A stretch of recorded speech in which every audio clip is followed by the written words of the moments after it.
Who's there? Oh, hi Dan. Hi, Paul. Wow, what is this? We have a door. Well, we don't just have a door, we have the whole windows in, man. Oh, Come on. that is exciting.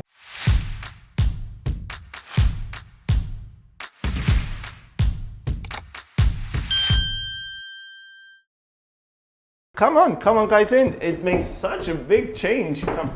Look, the space is enclosed now. This door is also open, but look at this, man. Look, we've got nice brand new windows, which you can tilt or open. And it's such a big change. It is a massive change. It creates the whole house now. It gives you the feel of a house, doesn't it? Because before with the windows and everything, it's just holes and you can't really imagine how it's gonna look. But now we have the windows. Yes, and come on, let's switch sides and let's look at this. What everyone wants to see, basically. The crème de la crème. Crème de la crème. Look at this. Amazing. That is amazing. That Amazing. I'll just move out the way. That is the biggest window that we have in the house. Yes, and of course, being so big, we've got secured glass. I don't know how much you can hear, but this is really strong. Like you can't break it. If I try to break it now, I just wouldn't be able to, honestly, because from a certain amount, like from a certain size, you just have to install secured glass, and this had to be it. Yeah. So that's more of a regulation than anything else. Obviously, we wouldn't have been able to order simple glass because of the size. Yes, no, they wouldn't just deliver just normal glass. It had to be secured. And just to mention this, all of the windows are double glazing inside the whole house. So they are gonna be pretty energy efficient as well. And and also not too heavy, because weight is always a concern in these houses. And just this piece of glass alone, I think it was 120 kilos, was it? Yeah, the window was 120 kilos. It was really heavy. Trust me, guys, it was really heavy. Yeah, well, you did see it when they tried to lift it up. I tried to help the guys out. Yeah, and you tried to help the guys, and then I had to jump in because I got a little bit concerned, yeah. It was 5 of us trying to put this window up, but yeah, it went well, and you obviously can see it beforehand. We'll show you all those videos that we took of the windows being installed. Yes, yeah, and the door is, you can open it towards the outside, of course, because it's more space efficient. This door and also that balcony door, it would be correct to call it that. So this would be like the gateway towards your next tiny house. So this also has the opening on the outside.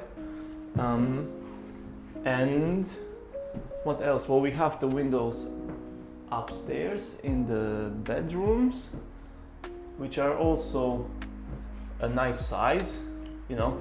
We've got that shaped window there, which takes the shape of the house. Look at that.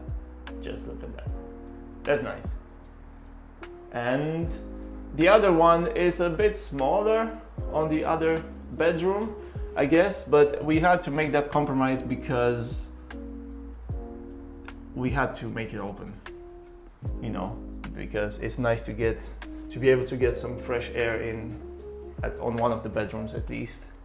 And we also have this window on the bathroom, which is also quite substantial, I would say.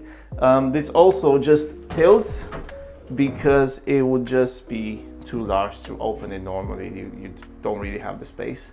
So you just will be able to get some fresh air after you shower or after you take a bath or whatnot, because of course here it comes the bathtub, and you just have to imagine just lying in a bathtub and just looking out.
plumbing is in, this is our hot water boiler.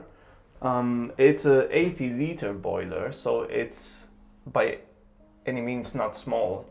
And we kind of had to install this big of a boiler because of the hot tub. Not hot tub, because of the bathtub.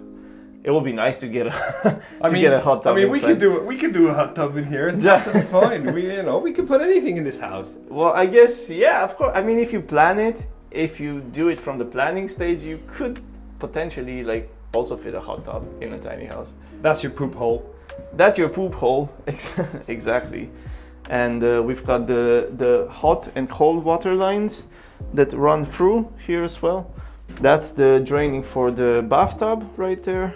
Your water taps right there. That's for your sink and drainage as well. And yeah, we've basically got everything plumbed in, everything ready, more or less. Well, not ready to use yet, but it's well, the water is almost there. We just need the taps obviously and connect them once we have the bathtub and sinks and everything. But yes.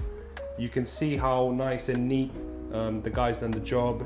Yeah, and this is for your kitchen sink, yeah. Another exciting step is coming. We're gonna start installing the floors now. We've just tidied up everything now. It's all clean. I don't know how clean it looks, but it's free of debris or little stones or whatnot. And we're gonna install the floor in 2 stages. The first one would be, we have to lay the polystyrene first. It's like a 3 centimeter thick polystyrene on the whole floor, because that's how you make the wires and the plumbing disappear. Dan, Yeah. let's get to work. Yeah, and don't forget, stay tiny. stay tiny.